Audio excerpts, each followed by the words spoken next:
Saudara-saudariku yang dikasihi Tuhan, Shalom, salam damai sejahtera untuk Anda semua.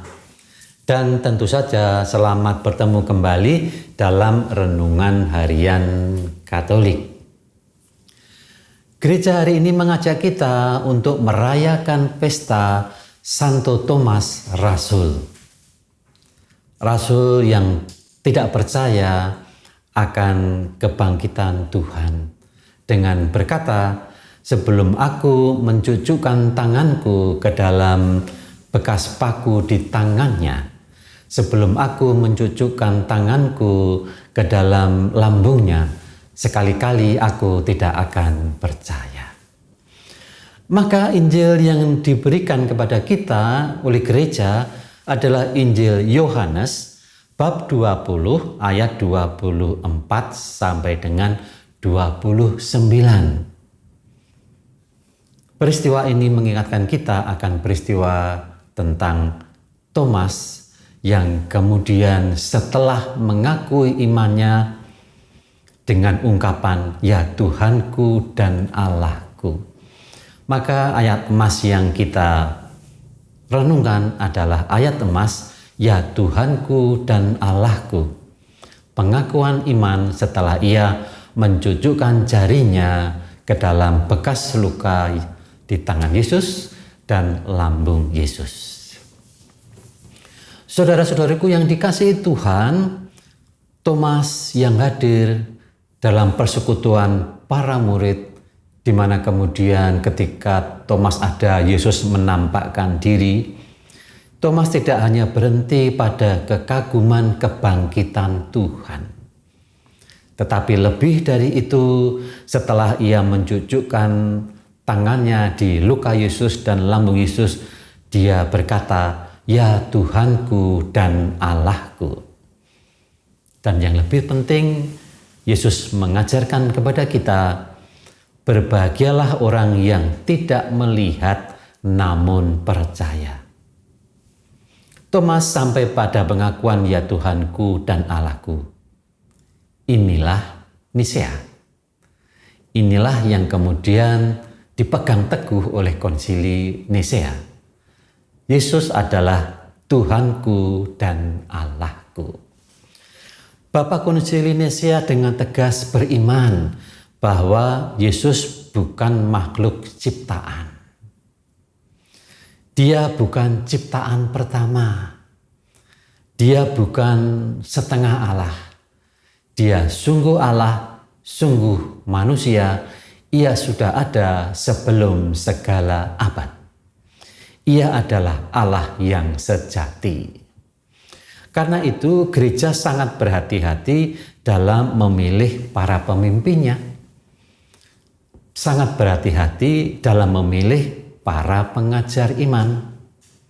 Dengan tegas itu dinyatakan dalam kanon nomor 2 dan nomor 9. Saudara-saudaraku yang terkasih, iman yang benar harus diajarkan oleh orang yang sungguh dibentuk dalam pengajaran iman yang benar. Mari kita lihat bagaimana Konsili Nisea merumuskan hal itu dalam kanonnya nomor 2. Ringkasnya seperti ini. Karena banyak orang yang baru masuk iman Kristen langsung diangkat menjadi uskup atau imam, maka diputuskan bahwa hal itu tidak boleh terjadi. Seorang yang baru bertobat harus terlebih dahulu diuji dan dibina.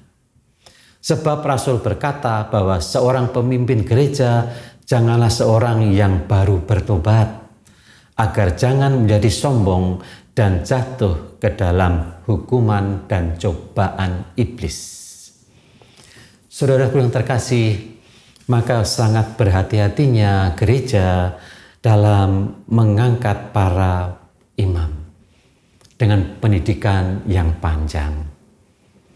Juga gereja sangat menghargai proses-proses kursus yang panjang. Ada KPKS yang ada dalam 6 semester. Ada kelompok IJ yang melakukan pendalaman kitab suci selama 9 bulan. Ada kursus evangelisasi pribadi yang berjalan sampai 20 kali pertemuan. Dan banyak hal-hal lain dalam gereja yang memang mempersiapkan dengan sungguh baik. Saya tidak mengajak Anda berbicara soal uskup, tidak berbicara soal imam, tapi berbicara dari sudut pandang awam. Kita sering mendengar, kok kursusnya panjang banget ya?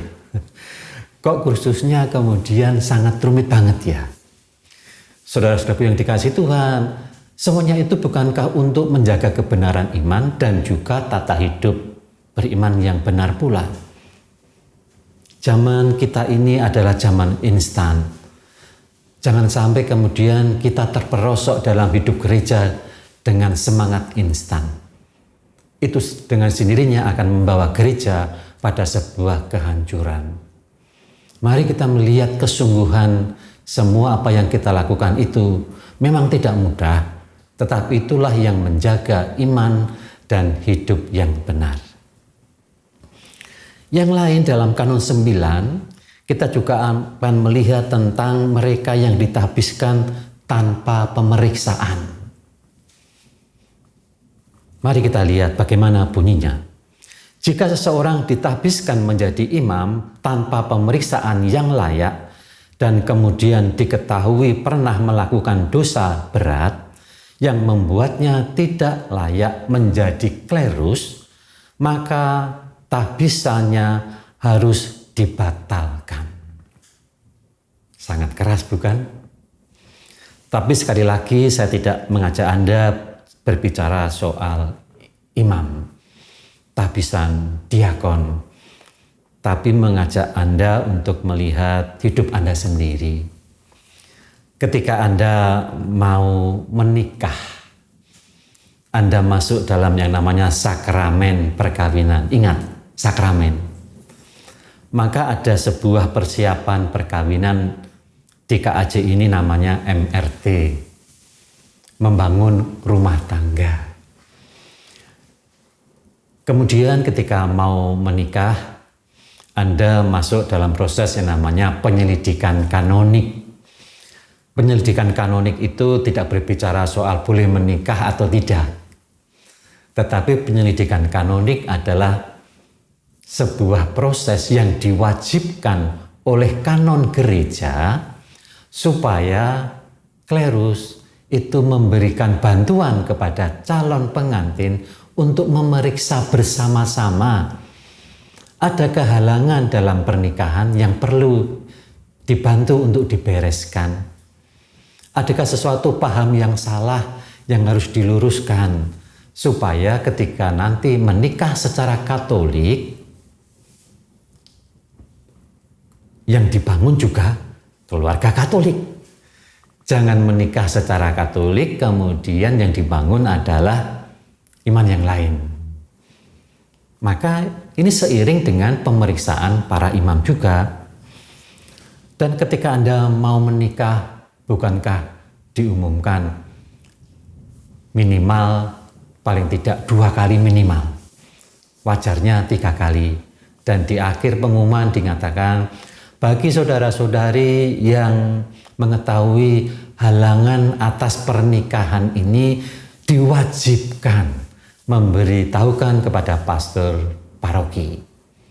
Demikian juga untuk pengumuman tahbisan imam. Apabila ada saudara-saudari yang mengetahui halangan atas tahbisan ini, diwajibkan memberikan informasi kepada Bapak Uskup, kepada seminaris, kepada seminari, dan juga kepada pastor paroki yang nanti akan menyampaikannya kepada kongregasi atau Bapak Uskup yang nanti akan menahbiskannya.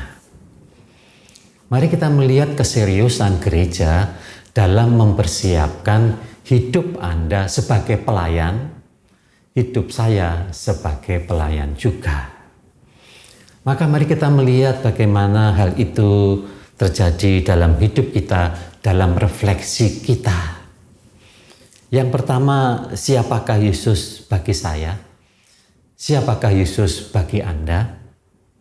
Guru sajakah? Penolong sajakah? Atau seperti Thomas, ya Tuhanku dan Allahku? Dan untuk sampai ke sana membutuhkan pelayan-pelayan yang benar. Maka penyelidikan yang baik harus ada dalam proses penapisan ataupun juga dalam proses membangun keluarga. Kalau saya diselidiki dalam rangka penapisan imamat, Anda dibantu dalam penyelidikan kanonik dalam proses masuk dalam sakramen perkawinan. Saudara-saudaraku yang dikasihi Tuhan, kita memiliki Yesus Kristus sebagai Tuhan dan Allah. Maka marilah kita berdoa, karena Yesus adalah Tuhanku dan Allahku. Marilah berdoa. Dalam nama Bapa, Putra, dan Roh Kudus. Amin. Tuhan Yesus Kristus bersama Rasul Thomas, kami berseru, ya Tuhanku dan Allahku. Kami bersyukur karena melalui gerejamu kami menerima iman yang benar tentang dirimu, Putra Allah yang sehakikat dengan Bapa. Ya Yesus, tambahkanlah iman kami ketika kami ragu, kuatkanlah harapan kami ketika kami goyah, dan nyalakanlah kasih kami ketika hati kami menjadi dingin. Semoga kami tidak hanya mengenalmu dengan pikiran, tetapi juga mencintaimu dengan seluruh hidup kami. Jadikanlah kami saksi-saksimu yang setia di tengah dunia. Permohonan dan pujian ini kami sampaikan kepadamu, sebab Engkaulah Tuhan dan pengantara kami, kini dan sepanjang masa. Amin. Tuhan bersamamu dan bersama rohmu, dan semoga Allah yang Maha Kuasa memberkati kita dalam nama Bapa, Putra, dan Roh Kudus. Amin.